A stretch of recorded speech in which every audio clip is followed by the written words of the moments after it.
Hello and welcome. I am Exit Light and this is my channel.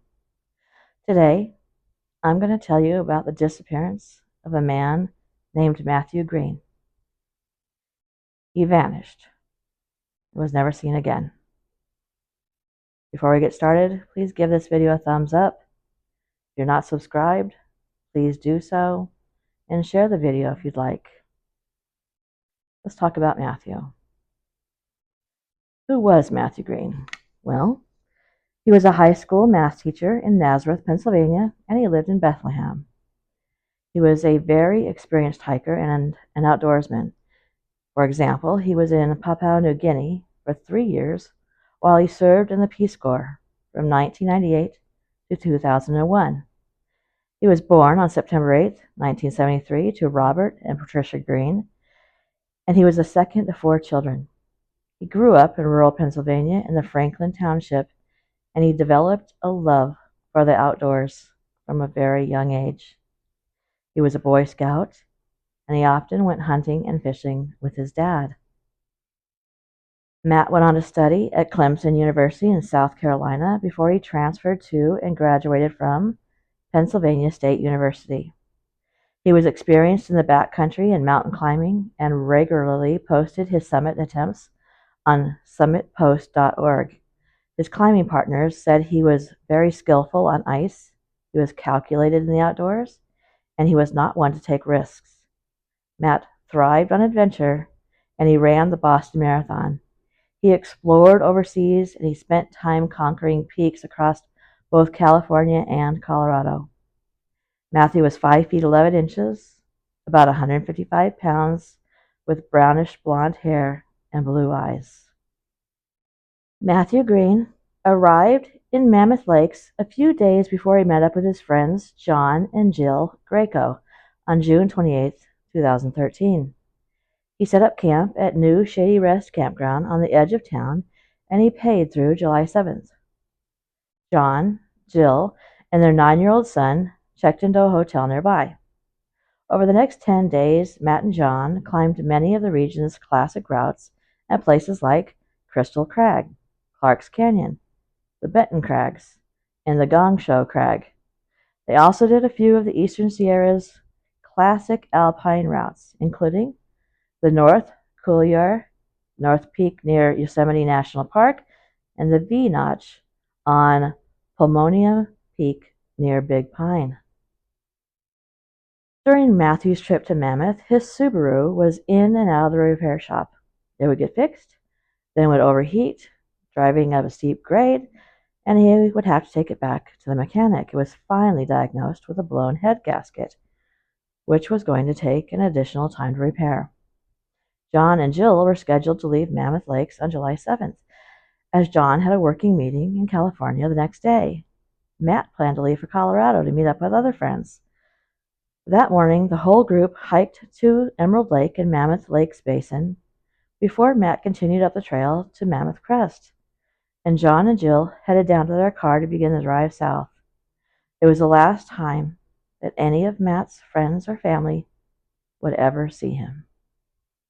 Even though Matt had planned to leave that day as well, because his car was still in the shop, he decided that over the next 8 days, he would continue to climb the Sierra peaks and the routes that he thought would be fun, that were beautiful, that took his fancy, so to speak, and he would check in with John and Jill by text every few days.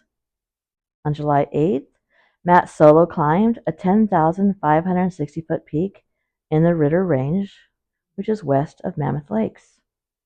The next day, he climbed a popular 1,200-foot ice route on a 13,000-foot peak near Yosemite National Park's east entrance. On July 11th, he got on a shuttle and he took it to Red's Meadow Valley. He was going to hike and climb in the Minarets and the Ritter Range again. He got off the shuttle at the Devil's Postpile trailhead, and he climbed the 12,280-foot Clyde Minaret, the tallest of the Minaret peaks. Then between July 12th and 15th, Matt hiked a cross-country route on Mammoth Crest, and he climbed Unicorn Peak in Yosemite's high country. Then Jill Draco grew really concerned because Matt had stopped responding to texts. She's quoted as saying, "At first I didn't think anything about it. I texted him and I didn't hear back. Then I phoned him and my husband sent him a text. Again, we didn't hear from him." On July 21st, after 3 unpaid nights, the owner at the new Shady Rest campground reported Matt's abandoned campsite and his suspicions of a missing or overdue person to the Mammoth Lake Police Department. Officers responded to the call, and they visited the campground, and they recorded the information on a police log. Campsite number 164 was left intact, and Matt had not returned to it with his clothes and gear still inside the tent, and his food was stashed nearby in a bear box. The tent was subsequently taken down, and Matt's gear was put into storage with the assumption that he'd be back to collect it on another day. On July 26th, Matt's mom told his sister that she had been leaving messages and he hadn't called her back. Initially, she wasn't really concerned because Matt often went off on long, multi-day hikes and he didn't return messages immediately. He enjoyed the solitude of the wilderness and he was not into, quote, tech. So they thought he was probably spending time in the backcountry or had lost or forgotten to charge his cell phone. The last time Matt's parents had heard from him was July 17th, and he called to say that he was going to go out for one more long day in the mountains, but he didn't say where. But apparently he wanted to get on glacier ice, and that meant the Ritter Range in that part of the Sierras. Jill knew that Matt could not use the charger in his car because his Subaru was still in the repair shop, so she thought maybe his phone had died. Still, she knew that his lack of response was unusual, and she grew increasingly worried and concerned when she didn't hear from him for 10 days.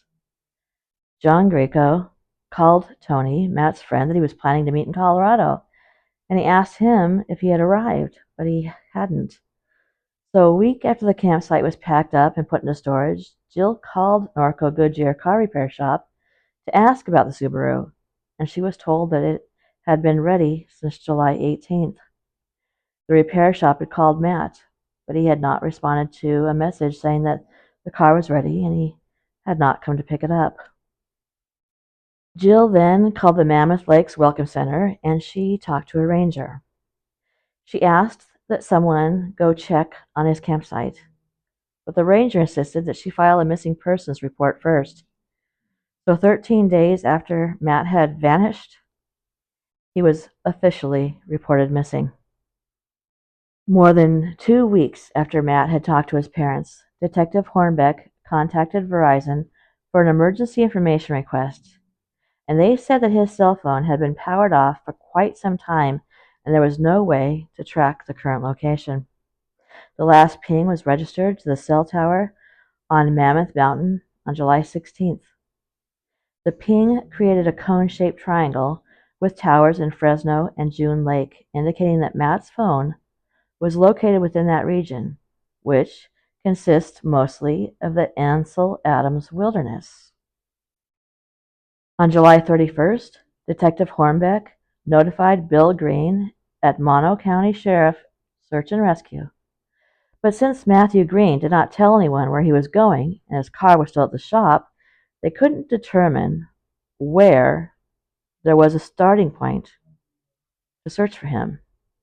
Most of his equipment was stored in his car, which was parked outside the Norco Goodyear.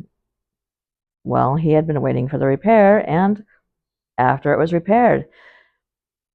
But it meant that he had had access to his personal belongings all day, every day. From an inventory of the equipment left in his car and tent, friends were able to figure out what he was carrying with him. He was probably wearing a blue outdoor research ball cap, a black t-shirt over a long-sleeved green shirt, and mountaineering approach shoes. He had a large black and white Mountain Hardwear backpack, a Pell's cork ice axe, black diamond crampons, and was either carrying or wearing yellow La Sportiva mountaineering boots. He did not have overnight gear. Matt's only option to get to the trailheads was by walking, hitchhiking, or public transportation. With a number of local shuttle services, he could have made it to any number of trailheads from the Mammoth Lake Basin to Yosemite Valley. At the campsite, the authorities found some of his gear missing and a guidebook with pages torn out of it. Friends said he often tore out the pages for hikes that he wanted to go on, and when he completed them, he would put them back in his book, together with the other notes. In the book, they found High Sierra Peaks, Passes, and Trails. Chapter 12 was torn out, the Minarets and June Lake. So it would seem that Matt was intending to head back towards the Minarets and the Ritter Range. At the time, Mammoth Lakes was experiencing an unusual, above average heat wave, but Matt did not sign his name on either summit log when the searchers had checked, which was what he would do as a climber, as a hiker. With a shuttle to Red's Meadow, Matt could have been at any one of the three main trailheads in the valley that leads to a network of paths that access the Minarets and Ritter Range. So let's get a picture of where Matt was. He was in the 231,533 acre Ansel Adams Wilderness Area, which is located west of Mammoth Lakes in the Sierra Nevada crest in Madera County. It shares its border with Yosemite National Park to the north and northwest, and the 581,000 acre John Muir Wilderness to the south. The region is popular for hiking, backpacking, and climbing, even though the mountain range is large and rugged. The Ritter Range, the Minarets, and the peaks of Mount Ritter and Banner Peak can be seen from all over Mammoth Lakes. They are composed of metavolcanic rock, which is formed in several volcanic supereruptions, which means that they form spiky landforms and make life difficult for climbing, as they flake apart very easily. Even though Search and Rescue, SAR, could not launch a formal search without a starting point, they still sent teams to the Minaret region on training missions. They checked the summit registers, which he had not signed, and they had a helicopter team that was deployed. Since Matt was carrying an ice axe and crampons, Mount Ritter was the logical destination for where he was going on July 17th. The Southeast Glacier is the most prominent snow route in the range. The trailhead is accessible from public transportation, and the mountain was in the chapter of the guidebook that he had ripped out and was carrying with him. But it is a tough climb for just a day hike. Detective Hornbeck worked with the U.S. Forest Service to contact people with overnight wilderness permits for the region. They talked with campers in the sites adjacent to Matt's, and they spoke to employees at the repair shop. No one had any useful information. No one had even seen Matt. Hornbeck followed up on every tip. A retired police officer in Minden, Nevada, reported a sighting of a young man that fitted the description at a Nevada gas station. A woman said that she had given Matt and his dog a ride to Colorado, but Matt didn't have a dog. Glasses were found near the Inyo Craters trailhead, which was less than 10 miles from the campsite, but the prescription did not match Matt's. The Greene family hired an aerial tour company to fly over the region and mounted a digital camera to the wing of an old Piper airplane. The camera was capable of recording high-quality images at 30 frames per second while being zoomed in at 3 times. They recorded 100 gigabytes of data that was later processed and examined, but it turned up no leads. Matt's sister began creating a Find Matthew Greene website and a Facebook page, and she did interviews with the media to raise awareness of his case. Friends started forums on climbing websites. Several of Matt's friends flew to California and canvassed bus drivers, store owners, librarians, and other Mammoth Lake areas, posted flyers at trailheads. They checked summit registers and spent several days in the back country looking for clues.